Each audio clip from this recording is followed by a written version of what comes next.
Welcome into the DNVR Avalanche podcast presented by DraftKings Sportsbook. Use code DNVR when you sign up for a new account to get amazing odds boosts every single day. Rudo, Jesse, Megan, coming at you live. Ooh, we're on the weird setting. There we go. now we're here. Gonna be talking about the Mount Rushmore of Colorado hockey here. It's something we've talked about before. And look, basically before this season, the Mount Rushmore was pretty straightforward. Sakic's on it, Waugh's on it, Forsberg's on it. That last spot maybe goes to Foot, maybe goes to Hayduk, but there wasn't really much of a conversation about which guys were going to be on the Mount Rushmore. But after this last season and the Avs winning a championship, it's certainly starting to change if it hasn't completely changed. So I do think it's a conversation that is beginning to get a whole lot more interesting than it used to be. But I want to start with the guys that are already on the thing, because at this point, when you count Joe Sakic as what he's done as a GM now, winning a third championship, does he ever come off the Mount Rushmore? Is there anything that could ever bring him off of the Mount Rushmore here? Nope. Hard. Not in my opinion. He has immortalized himself up there. When in the same way that John Elway did for the Broncos. When you win as a player, especially Joe Sakic's case, a captain, and then come back and lead the organization to another one as an executive, the general manager, you're up there for life. You're solidified. It would take 4 other players captaining the team to 2 Stanley Cups and then becoming a cup-winning GM with the organization to knock him off, which I don't see that happening anytime soon. Yeah. I mean, by default, that would have to take 40 years or something. Right? Just mathematically, he's good for a while. So, fair enough. Megan, do you feel the same way? Yeah. Okay. I'm just trying to imagine if there's anyone, if Gabriel Landeskog were to have a role in the front office one day, he could make a case to be up there alongside with him. But as it stands, I just don't think there's anybody that has had his hands in the organization at every level the way that Joe Sakic has. Yep. Yeah, I'm trying to think theoretically, let's say the Avs, this current iteration of the Avs goes on to be a dynasty or something, but he's still in the front office, so right. Well, I mean, think about it. What part of this team or organization did Joe Sakic just inherit? Gabe Landeskog, which he may have even been in the front office when they drafted him to some extent. At least advisor or whatever. Yeah. Right. Like Joe Sakic has his hands on every bit of this team, from coaching all the way down to fourth line waiver wire pickups. It has all been orchestrated by Joe Sakic. He built this team back up from 48-point bottom feeder to Stanley Cup champion in 5 years. He's honestly, man, in my opinion, Joe Sakic has solidified himself on the Denver sports Mount Rushmore. To me, it's him, John Elway, and then the other 2 are up for debate when you're talking about just Colorado sports in general. Joe Sakic, quite safe up there. I agree. I genuinely think he probably holds the number 1 spot now. Before this cup, there was probably some debate with it being Patrick Waugh. Yeah. Look, Joe Sakic is definitely more the Colorado guy. His career was significantly longer here. He was here from the beginning. Waugh came a whole 2 months later, right? But still. The same question with Waugh, though, right? Because you're talking about arguably the greatest player ever at his position who played maybe not the majority, but half of his career in Colorado. So is it at least slightly more believable to see Waugh getting knocked off that mountain, or no? Megan, I always let you start with the goalies. Is this really a 4-person mountain we're dealing with? This is a 4-person. For now, we're talking about a 4-person mountain. Yeah. I think there's plenty of mountain in Colorado that we could probably accommodate one more person. But it's only because the conversation is it's between Forsberg and Waugh, who would probably get ousted out of that in favor of someone else up and coming in Avalanche history, and it could be someone like a Cale Makar. Is that kind of where we're going to? It's between a Forsberg and a Waugh. Who of those two would be ousted first? Yeah, that's where we're headed. Because I really don't want to answer that, but I think it would be Forsberg sooner than it would be Waugh. I don't like saying it because I actually really love Peter Forsberg, but yeah, it's just really hard to touch what Waugh did because of goaltending as a position being so difficult and the way that it can influence seasons if a goaltender is on versus off. And because Forsberg's injuries did shorten some of what would probably have been an even more incredible career. Yeah, I mean, look, Peter Forsberg's my favorite player of all time. And even I would say he comes off the mountain before Waugh does. Not because he's not amazing, but between the injuries and then ultimately the salary cap era ending his time in Colorado, it's really hard to keep him up there as Mr. Colorado hockey or whatever you want to call it. Like, ultimately, I believe at his peak he was a better player than Joe Sakic was.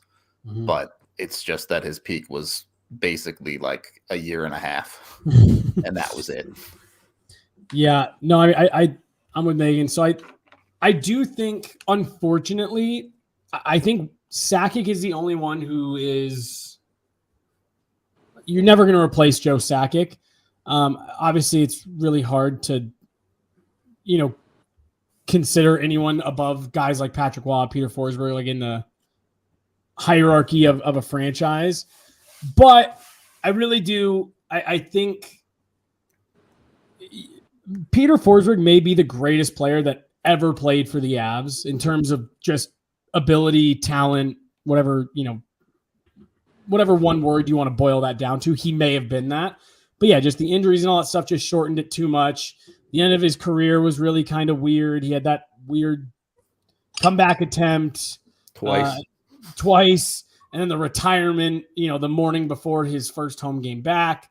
I think he unfortunately would come off just circumstances of his career before Patrick Waugh. But I think Patrick Waugh is pretty safe up there for right now. But I really do think that the way he left the organization and everything, it just tainted it ever so slightly. Just ever so slightly. You're like, man, there is a teeny tiny little bitter aftertaste to this very delicious piece of cake that I just had. That's kind of Patrick Waugh with the Avs, how I see it right now. It's a good point. The coaching stint probably did not help him. Mm-hmm. Yeah. It's just more the way he left. Like, it's okay that he came here and didn't win 5 Stanley Cups in the year that he was here as a coach, but it was it very much felt like not saying this is what he did, but this is how it was perceived. He kind of like abandoned the Avs. Yeah, you guys aren't going the direction I think. I'm out of here. I'm going to go find something else to do. And again, that's another part of the reason why Joe Sakic winning this cup as a GM feels so much better, because it's like he could have also just jumped ship, especially after that 48-point season. He did that interview. I think it was with the Fan during that 48-point season. They said, Joe, you're retired. You're a Hall of Fame player. Whatever. Why are you doing this? And he said, to be honest, I don't know. He had every reason to just hightail it out of town, and he didn't. He stuck with it. Joe Sakic didn't. And yeah, just the exit makes the Patrick Waugh. It's a gross little footnote. I mean, you got to be fair, right? If you're giving Sakic credit, you have to take away from Waugh in that regard. Mm-hmm. The other conversation about the classic era, I'll put it that way, when we first did this, it was a year or two ago when AJ and I talked about this. For the fourth spot, he had Adam Foote, and I had Milan Hajduk. Now, it's a really tough comparison as the cops are coming to arrest Meghan for whatever she's going to answer to this. To answer this is really, really tough because on the one side, you have Adam Foote, who, was the staple defenseman of the Colorado Avalanche for their entire run. Basically, he was the guy that was always there, but he did end up leaving the team at one point. He did come back and was the captain of the team for a while at the end of his career. And then on the other side, you have Milan Hajduk, who was the first guy that was really always an Av, right? Played his entire career as a Colorado Avalanche, holds the games played record in an Avalanche jersey, never went anywhere else, did win one of the 2 cups with the Avs. 1,000 games with one franchise, correct? Yes, 1,020 games with the Avs. One of the greatest goal scorers to play for the Avs. It's also wore the captaincy for 1 year. Where do you guys fall? Is it Foote or Hajduk that we're ultimately going to say, sorry, you're not on the Rushmore anymore? I think it's both.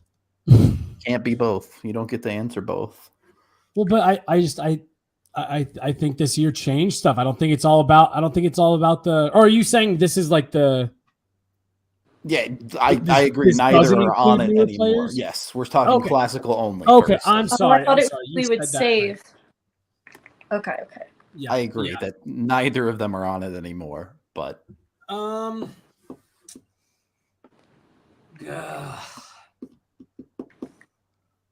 this is really hard for me because Adam Foote was one of my favorite players ever.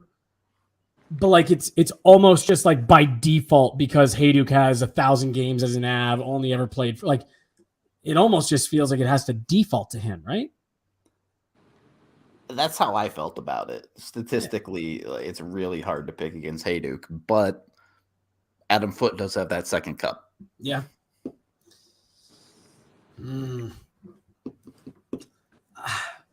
Yeah, I'll default it to Hajduk just because I think it is something to play. And again, it wasn't up to Foote. He was traded and stuff like that. But I do think there is something to be said about playing your whole career with not only one organization, but one team.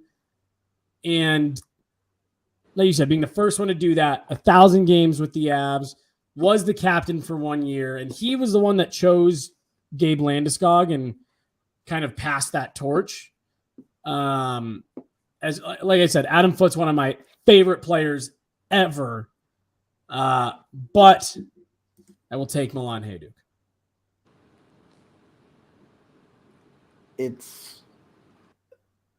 I think Hajduk just holds enough things along the way too. You mentioned the cumulative stats. He's also an Av that has scored 50 goals. So the other guys who have scored that are on this Mount Rushmore. Art Ross that year, right? Yeah.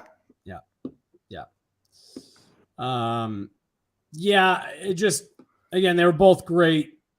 The Adam Foote final shift is iconic in Avs history.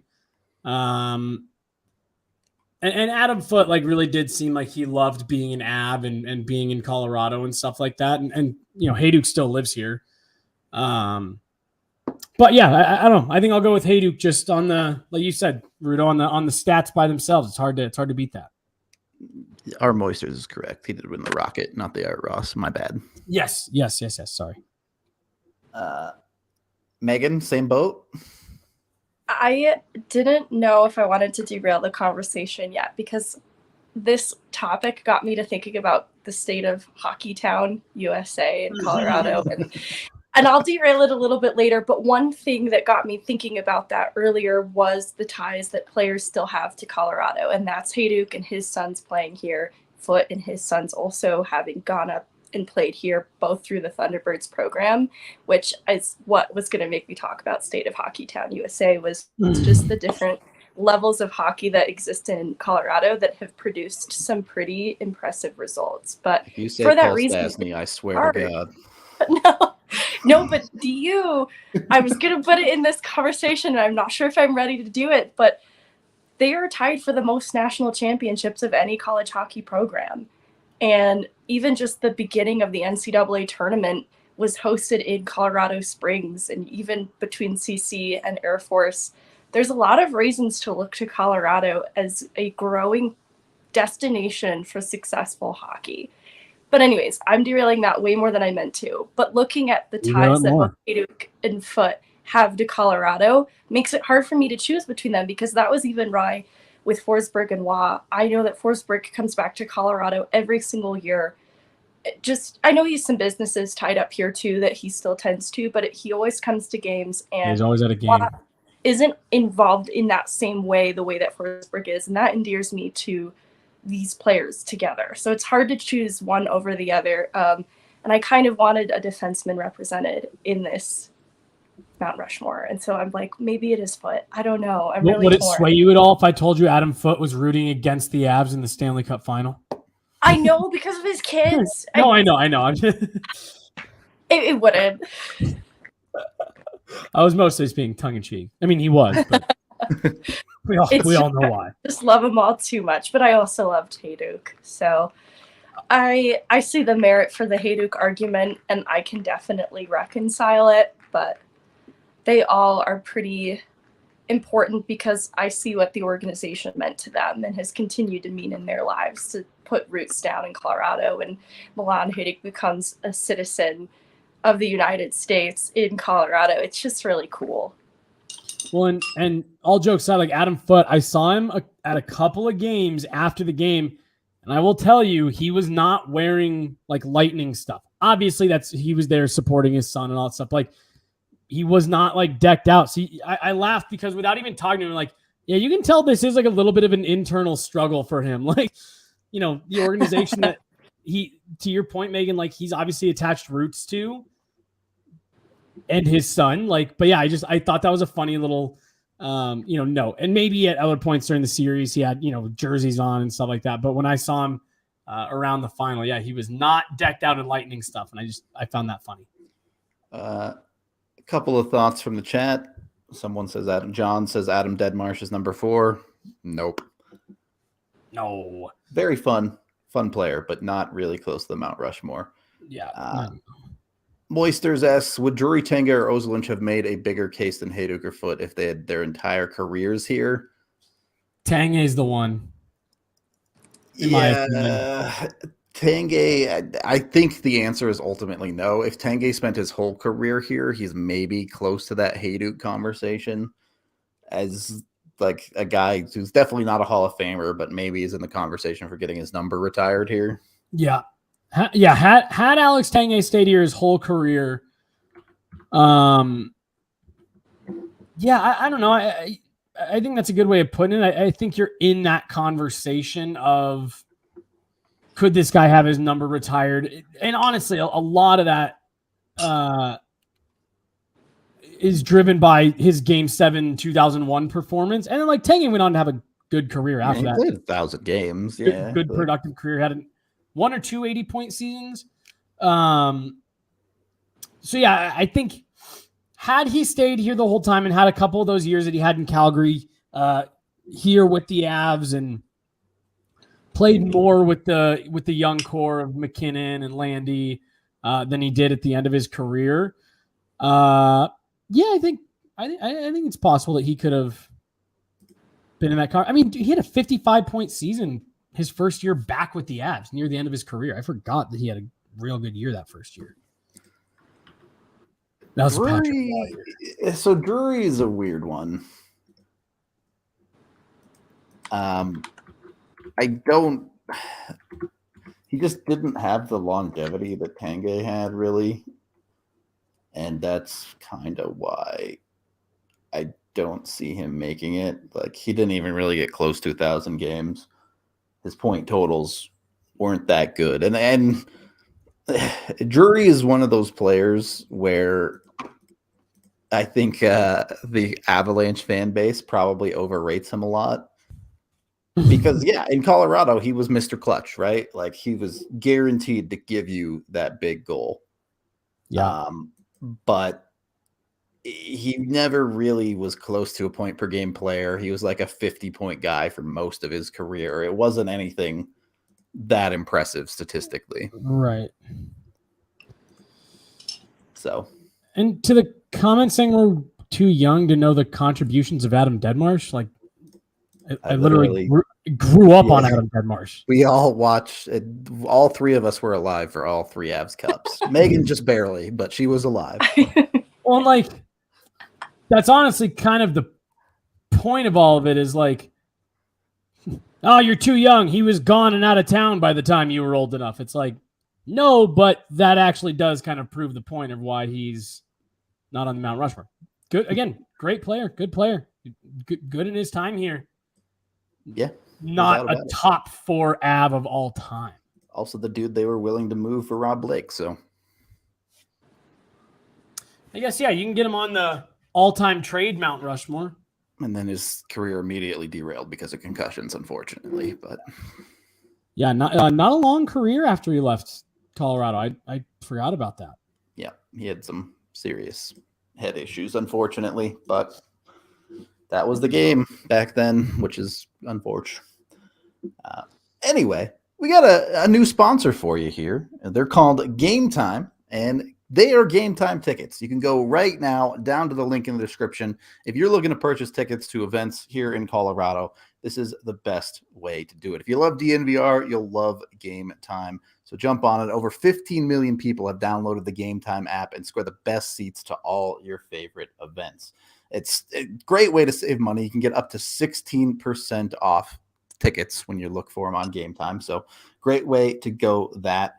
Highly recommend. I genuinely, we've worked with a couple of other companies that like sell tickets over the years. Mm-hmm. This one is the easiest and the cheapest way to get it done. So jump on Gametime today. Highly recommend. If you haven't gotten the app, you'll get it there. Again, great deals all the way around. And I don't want to spoil anything, but Avs tickets are going to be expensive this year. You know, it's not going to be an easy ticket to get anymore. So Gametime is a great way to find some great deals there wherever you want to sit in Ball Arena or otherwise. So again, get on over to it today. Download the Gametime app right now. Get in on it. Again, link down in the description to make it easy for you to go get over there if you're watching us here on YouTube. Also brought to you by Avaca TV. So if you can't go to the game, you can at least watch it with Avaca TV. That's evoca.tv/Colorado10. If you go there right now, you get $10 off for the first 3 months. So TV's just $15 a month. Super great deal. It comes with altitude. It's got AT&T Sportsnet. It's got the national channels. It's even got NFL Network for football, plus a bunch of other TV channels and movies and all sorts of stuff for 60 total channels. So it's got you totally covered. Avaca it's kind of great. I don't know. I don't have any complaints. I've never heard anyone have any complaints about Avaca TV, if I'm being honest with you. They're just like, cool, it has the channels that I actually want to watch, and it works. So great. Even after the first 3 months, it's only $25 a month. So way cheaper than your other options as well. Jump on it. Avaca, Gametime. Between the two of them, you shouldn't be missing any games. The second period of the DNVR Avalanche podcast presented by DraftKings Sportsbook. I want to get into the crossover of these two Mount Rushmores, but I also want to build a current Avalanche Mount Rushmore. And obviously McKinnon's on it. Obviously Makar's on it. Is it as easy as Landy and Mikko are 3 and 4?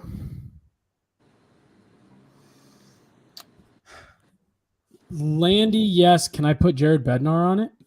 Saved him for Crazy Horse. Save him for Crazy Horse.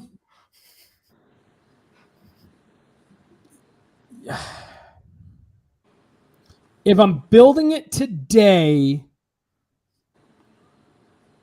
and everyone's going to laugh when I say this, the fourth is probably, if you're doing it right now today, a year from now, this answer might even be different. It's probably Eric Johnson as the fourth, just because of the kind of like the Hayduk thing, like Sure, longest tenured current Av. right. Thing. The guy's been here for all of it. You know, been put through the ringer physically. You know, he's worn a lot of criticism in this market for his play in the years of the past. You know, battled through a lot. And then for him to play the way he did on this cup run, and honestly, I thought he was going to pull the Ray Bork and retire after the cup. Like I said, right now today, if you're actually talking about like what they mean to the organization, it's probably EJ. But again, you fast forward 6-7 months, and it's probably Mikko as that next one. But I don't know. As maybe Eric Johnson's most vocal critic, something has to be said for the role that he's played internally on this team. And like I said, that's not nothing.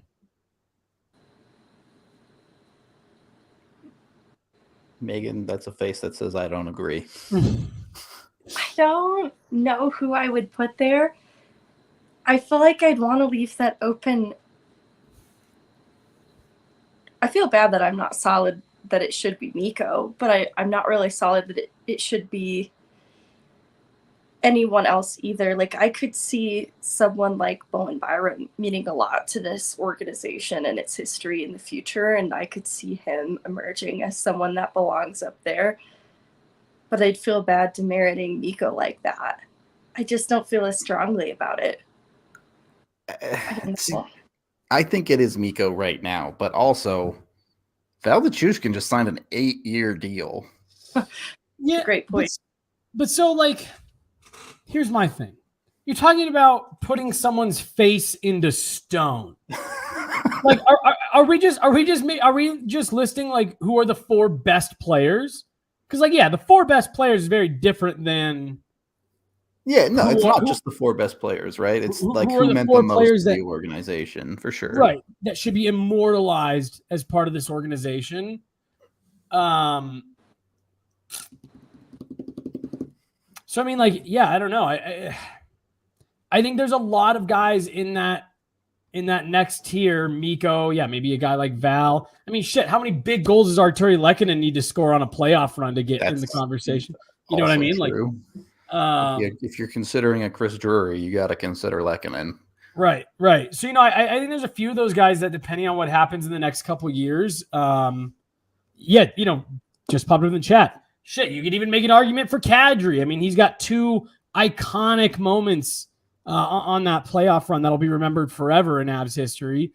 But like, if you're talking about like big picture, current roster, who are the people that are kind of like the heartbeat of the organization?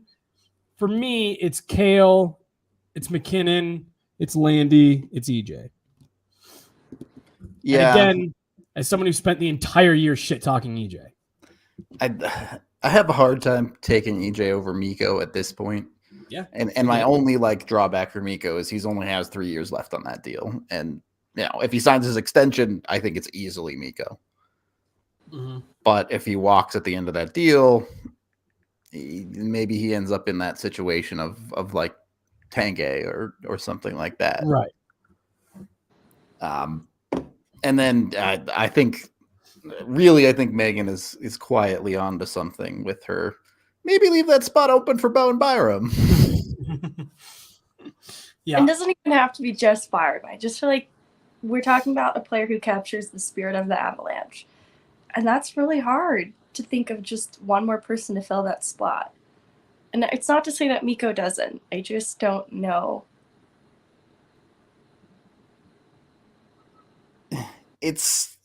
I kind of understand what you're saying.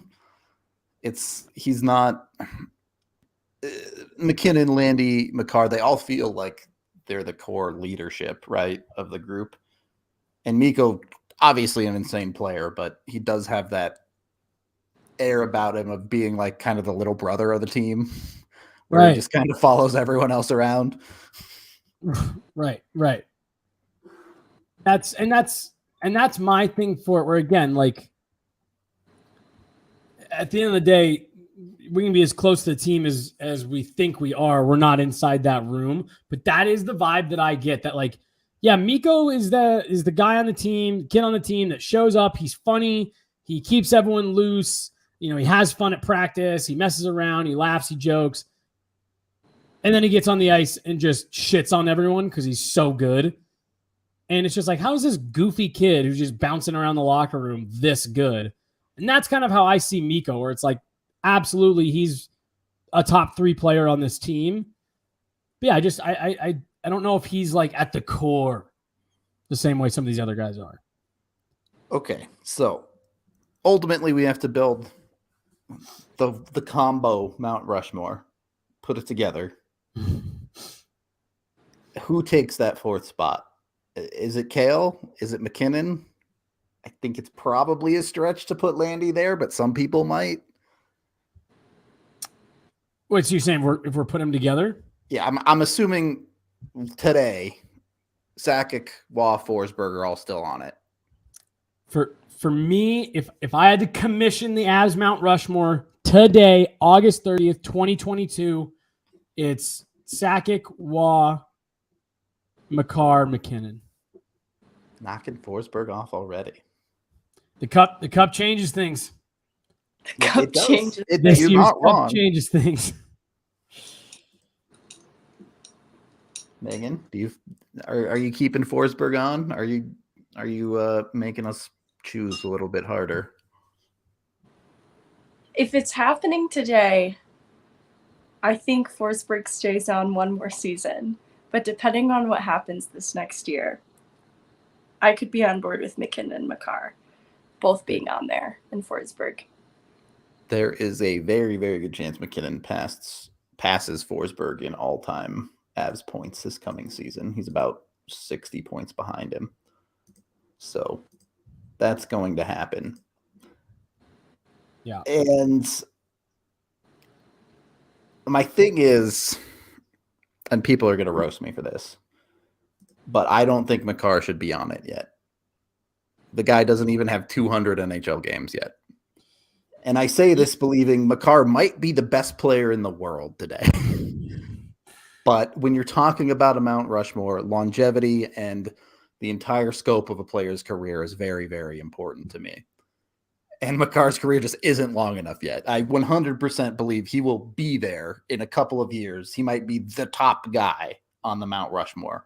But today, I have a hard time putting Cale on it yet. See, and for me, the games played is part of the reason why I've got him up there already. I think it was AJ who said it last week. Like, you are talking about a guy who's not at 200 games yet, and if the NHL shut down tomorrow and like, yeah, we're not playing any more games ever, like Cale Makar would still have an argument to be in the Hall of Fame. Like he's done so much in 170 whatever games it is. He's accomplished so much with the Avalanche that I think the start of his career has been that impressive that by age, whatever it is now, 23, he's got a Calder, a Norris, a Cup, and a Conn Smythe. It's like no other Av has ever accomplished something like that so quickly. And I agree. Like, again, I think.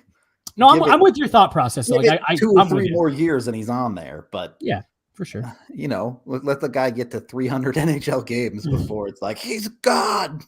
No. But you know, it's a fair point. Given the amount of stuff he's won in 180 games, right? It's not too bad. Not too bad of a career so far for Cale. So no consideration for Landy at all, despite being the captain of this wave. Yeah. Okay. Well, it's not no love for him at all, but to me, I think he's coming next. It's just these are your bus drivers for me. You know, who those are the two guys who went out and said, "Get on our backs, we'll get you there." I agree. I think when it's all done, it's going to be really hard not to build the fifth head for Landy, is how it's going to end up, basically. So this is my question before we get into the last segment here with the kind of extras. Is there, or I guess, what does the scenario have to be for us to end up with like an Avs Mount Rushmore of like a Sakic, McKinnon, Makar, Landy? Like, is it what, 2 more cups out of this core? 3 more cups out of this core for someone like Landy to knock a guy like Patrick Waugh off of? I mean, they have to be a true dynasty at that point. I think Landy needs to be the 80-point guy. He's been a point per game guy. He's been for the last couple of years for like the next 3 or 4, maybe more. Mm-hmm. To knock Waugh off, for Landy to knock Waugh off is going to be really hard. Yeah, I agree. I think it's possible. Yeah, I'd never say never, right? I could see Landy having involvement in the Avs organization after retiring from being a player. I kind of joked about it earlier, but I could genuinely see it. So I think that would make a strong case for it too. Yeah, could definitely help. If they did something like rattle off 2 more cups like this course, so Landy ends up with 3, which I know I'm saying that like so ho-hum. I don't know what, 2 more championships. But like if he were to do something like that and then, join the organization and play a prominent role. Yeah. Could be doable. But, and I think, with the goaltender position, especially, there is the shine kind of fades as the years go on with Patrick Waugh. And just because the goalie position, look at the goalie position every 30 years and how much that position changes. It's just so ridiculously vast. Well, and then another thing too, and like this is by no means me like this doesn't tarnish his career or anything like that. But again, you just think about how does it change if Patrick Waugh wins that Game 7 against the Red Wings and the Avs win back-to-back cups? Because then he knocked off the Red Wings in Game 7 in Detroit. Like there's just now another layer to it. But it was that horrific Game 7 that was like traumatizing. So everyone just tries to block it out of memory. I mean, there's a million what ifs along the way, right? What if that Avalanche super team doesn't just never figure it out, and Waugh can kind of go out of the league on top of the world? Yeah. But not the world we live in. So yeah. It's unfortunate, but true. We are brought to you by Breckenridge Brewery. They have the Hootenanny coming up in the 8th and 9th of October. It's a big old event for their 32nd birthday. They're certainly old enough to remember Adam Deadmarsh. You can go down to their place in Littleton, the farmhouse. It's an amazing venue just to go and hang out, but they're also having a big festival with all sorts of music playing, including the Spin Doctors. They got games. They have, of course, their beer and their amazing merch. Got to get down there. Got to go get your tickets now. You can go to breckbrew.com for more info, but highly recommend, even if you can't make the Hootenanny, to just go down there and have a beer because Breck Brew is amazing. If you want to get down to the Hootenanny, you can go right now over to a site that I definitely know and don't have to look up. All right. They're also doing a bunch of giveaways. Sorry, I gotta let you know. They're giving away a bunch of awesome stuff. So make sure you get in on it and check out all of that stuff if you haven't. Again, super awesome. Hootenanny, breckbrew.com to get all of your info on the tickets. There's also a link in the description for that too. So we make your life easy. If you want to go do cool stuff, just go into our description and click the links. Also brought to you, of course, by FOCO. If you want to build your own Mount Rushmore of Avalanche bobbleheads, FOCO's the place to go get them. So go over there. They have all sorts of merch for all of the Colorado sports teams, not just bobbleheads, but they have shirts, pants, shoes, hats, all the clothes you can imagine, other collectibles as well. I think they have necklaces and earrings and all sorts of cool stuff. You just got to go over to foco.com and check out it all. It's a bunch of cool and wacky and crazy stuff. A lot of it is licensed by the teams as well. So official merch. Again, that's foco.com. And when you purchase from them, use code DNVR to get 10% off the price. Third period of the DNVR Avalanche podcast presented by DraftKings Sportsbook. All right. So I know we have some non-American fans. I assume you all know what Mount Rushmore is, but some of you might not know about Crazy Horse. Crazy Horse is another statue. Are we calling this a bust made out of a mountain? Monument? That's probably the correct monument. I was sitting there trying to think, but monument. Except for, does it count as a monument if it's like entirely unfinished? Because they got like it's a monu. Monu. There you go. Anyway, it's another guy blown out of a mountainside that they tried to make a giant monument out of. And I wanted to reserve the Crazy Horse of Colorado for a coach. Now, I don't think it's really worth having the discussion. You guys can disagree, but I think with this Stanley Cup, Jared Bednar is the best coach in Avalanche history by a lot. Yep. So, my question would be, who is the best coach in Colorado sports history? And the only one that I think really competes, and honestly, I think a lot of people would say would beat Bednar, is Shanahan for the Broncos. Yeah, and like that's one where like Jared Bednar could surpass him with another championship. But yeah, I mean Mike Shanahan, you hear players talk about playing for Mike Shanahan, and nobody ever has a bad thing to say. Again, I'm not like an X's and O's football guy, but I'm given to understand that there was things that Mike Shanahan did that influenced the way that football is coached, is played. And he's another one who, like when I lived downtown, I'd see him walking around downtown having dinner with people all the time. Like he loves being in Denver. But yeah, like, you know, I in terms of hockey, in terms of the Avs, like I think before this season, Bob Hartley had an argument, but after this season, I love me some Bob Hartley. When you're the winningest coach, you've coached the most games. Now you've got a cup. Like it's really, really hard for there to be any legitimate Bob Hartley argument other than we're nostalgic and we love Bob Hartley, which like I'm right there with you, but it's JB. It's JB all day right now. I really don't think it's even worth having the conversation when it comes to Avalanche coaches. Megan, I'm not sure how well you know DU's hockey coaches. Gwozdecky and Montgomery would be the best. Yeah, I think Gwozdecky especially is maybe one people don't think about that could have a hat in this ring, perhaps. I was going to jokingly say Gwozdecky, but I didn't think that would land. I'd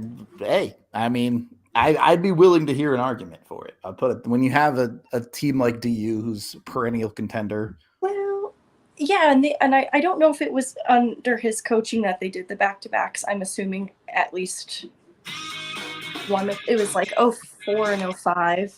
He started in 94 and went to 2013. So he was there for back-to-back championships. So that earns, and now they're one of the winningest programs in college hockey. So I think he gets to have a hand in that. They're tied with Michigan for 9 national championships. I think it's pretty impressive. Well, and don't leave out, like he's now also with Valor. You know, I mean, again, I don't know exactly what all they've done the last couple of years with all the COVID stuff, but I mean, like, I know he's had some pretty good success with Valor, local high school. Dude turned down the job interview before they hired Jared Bednar because he was like, no, I like what I'm doing here. So like he's had his hand in hockey in Colorado at several levels. I think it'd be hard to put him there over a guy like Jared Bednar who's won a Stanley Cup, but I definitely think if you're doing like a Colorado hockey coaches Mount Rushmore, I think Gwozdecki's up there, like no doubt about it. So just when we call it the Colorado hockey Mount Rushmore, we got to at least give a little bit of a nod to some of that situation. Obviously, it's hard to cover players from DU just because the 4-year cycle. It's really, really hard to be an NCAA player that stays in Colorado long enough to really make that much of a name for yourself. Other than, Paul Stastny went to DU and then stayed here with the Avs. So things like that. But LOC. Yeah, there you go. We'll see. Probably not making Mount Rushmore. Whoa. Maybe the DU Mount Rushmore. That's true. DU Mount Rushmore. Probably doesn't even make that, honestly. Yeah, I was gonna say a DU alum Mount Rushmore. I don't know. He's maybe on the fringes. Pretty good dudes. He's so well. Anyway, yeah. Maybe. I'm pretty comfortable with what we came up with today. I like it. I think it will be an interesting conversation in a couple more years, where people start to feel about Mikko. What if Bowen Byram emerges? Maybe someone like Alex Newhook becomes a guy that comes into this conversation. It's interesting to think about, and I know it doesn't feel like it, but the Avs as an organization that are now 27 years old this year. Crazy. It feels like that's forever. And in the grand scheme of things, compared to like original 6 teams, the Avs are an extremely young organization. They don't have that laundry list of history of players and classics and all of these things. So it's one of those things where it feels like I'm living history right now in Colorado for their sports teams. Yeah. Well, no, I was going to say these conversations are usually funny because it's like when you're talking like Mount Rushmores, you're usually just trying to fill time. But like when I was logging on for this show, I was actually kind of laughing to myself because I said, look, I know there's a lot of people who are just going to still view this as like, oh, off-season pod, they're doing a Mount Rushmore. But with the Cup this year, I really do, regardless of how you actually feel about it. Yeah. I do feel like this has become an actual conversation for the Avs. Would not have done this topic if they didn't win the thing. Yeah. Like, are you starting to see a changeover? Because we were talking about Star Wars a couple weeks ago on the show, and AJ was talking about how like a lot of the original movies are just bad. And it sucks when you're a big fan of Star Wars because you're like, no, like, screw you. Like, those are great movies. But like, I'm a huge fan of Star Wars. When you go back and rewatch them, they aren't very good, but you love them because they're from when you were younger and you remember growing up watching them. And, they're like part of your like core memories. And the same thing happens in sports where it's like, it's really fun to remember like those legacies and the legacy teams and all that stuff. But then you take a step back and it's like, whoa, wait a minute. We might be like living right in the middle of this same thing right now. And there are some maybe equally as all-time greats playing on the team right now. And they have a championship. It's not all just, you dreaming on what they could do. Like, no, someone has the day with the Cup today. And so it's just, this every now and then this can be an actually fun conversation. And just like GoldenEye and N64. Yes, Ryan, you are correct. I got a PS2 like last year. I was like, oh, it's going to be so awesome to play all these old games. And you start playing it and it's like, oh, yeah. That is Never one mind. very pixelated person. Yeah. Can you do a review of where you guys landed? So, classic era, Sakic, Waugh, Forsberg, Hayduk. Modern era, McKinnon, Makar, Landy. Go with yours. It's the Mikko, probably, but the 4th spot up for debate. Combined, Sakic, Waugh, McKinnon, Makar was the winning one there. And then Jared Bednar's Crazy Horse. Crazy Horse. Yeah. I think we nailed it. If the Colorado Department of Tourism or whoever it is that deals with this type of stuff wants to reach out to us, our email is in each of our collective bios on Twitter. Just there you go. Let us know. We'll get it all squared away for you. That patchy spot in Colorado Springs near Pikes Peak, the bird spot. Yes. There's nothing there. It's unsightly. Done. Parks and Rec, just call us. I think it'd be easy to turn the flat irons into faces, all right? Over by Boulder. Yeah. Screw it. Red Rocks. Just there you go. There. It's just deface all of the natural Colorado beauty we can. Yeah. Just right there on the side. Okay. Any final thoughts on Mount Rushmore's Avs or otherwise? Nope. All right. Cool. We're going to get out of here for the day. We appreciate all y'all listening and hanging out with us. It's always fun to have these all-time sort of conversations, if you ask me. So hope y'all enjoyed. We will be back tomorrow with it should be a pretty interesting show. I'm looking forward to tomorrow. You're probably going to want to tune into that one just to see what's up. So until then, we will talk to you later.